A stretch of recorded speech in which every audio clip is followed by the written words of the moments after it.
Hello friends, నేను మీ Mani sir, life spoken English. ఈరోజు మనం దొంగతనం ఒక టాపిక్ గురించి నేర్చుకోబోతున్నాం. కాకపోతే ఇక్కడ చాలామందికి ఒక డౌట్ అనమాట. రాబ్ అని యూస్ చేయాలా, స్టీల్ అని యూస్ చేయాలా అని. కాకపోతే రెండు వర్డ్స్ కరెక్టే. కాకపోతే మీరు స్టీల్ తర్వాత రాబ్ తర్వాత యూస్ చేసే ఆబ్జెక్ట్ని బట్టి ఉంటుందన్నమాట. ఫర్ ఎగ్జాంపుల్, మీరు ఒక మనిషిని దొంగతనం చేశారు. అంటే మనిషి దగ్గర నుంచి ఏదో దోచుకున్నారు. మీరు ఎప్పుడైతే మనిషిని యూస్ చేస్తున్నారో అక్కడ మన స్టీల్ అనే వర్డ్ బదులు రాబ్ అనే వర్డ్ యూస్ చేయాలి. For example, so this people robbed me. Steal me అని అనకూడదు అనమాట.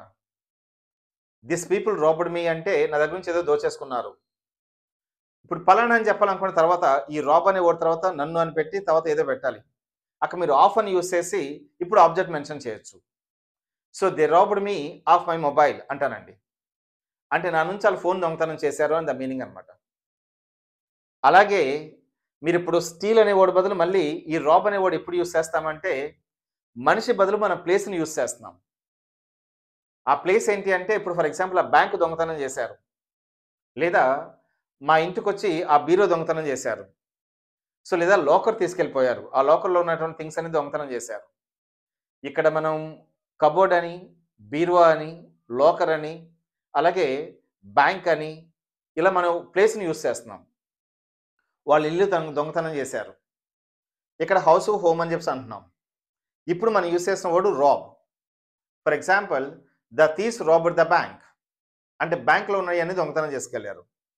ఇక మన ప్లేస్ని మెన్షన్ చేస్తున్నాం. ఈ మనిషి ప్లస్ ప్లేస్ అన్నప్పుడు మీరు యూస్ చేసిన word rob instead of steel.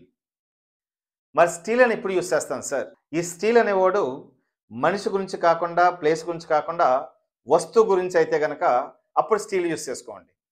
For example, నా వాలెట్ దొంగతనం చేశారు. Someone has stolen my purse. అలాగే నా పెన్ ఎవరో దొంగతనం చేశారు. మళ్ళీ same, someone has stolen my pen. ఇక్కడ రాబ్ అనడానికి అవకాశం లేదు. So do understand? మన బ్యాంక్ ప్లేస్ ఆర్ పర్సన్ అయితే కనుక రాబ్ అని యూస్ చేయండి. అలాగే వస్తువు అయితే కనుక దాన్ని మనం స్టీల్ అని యూస్ చేయొచ్చు. For example, I robbed her అని నేను ఆవిడ దగ్గర నుంచి ఏదో దొంగతనం చేశాను. ఆవిడ్ని అన్నాను ఇక్కడ. సో అలాగే రాబ్డ్ ద బ్యాంక్, నేను బ్యాంక్ దొంగతనం చేశాను. అలాగే ఇప్పుడు నేను ఒక పర్స్ దొంగతనం చేశాను, బ్యాగ్ దొంగతనం చేశాను. అప్పుడు I stole the bag, I rob the bag అనకూడదు అన్నమాట. సో అర్థమైంది అనుకుంటున్నాను. Rob is meant for people and places. Steal is meant for only things.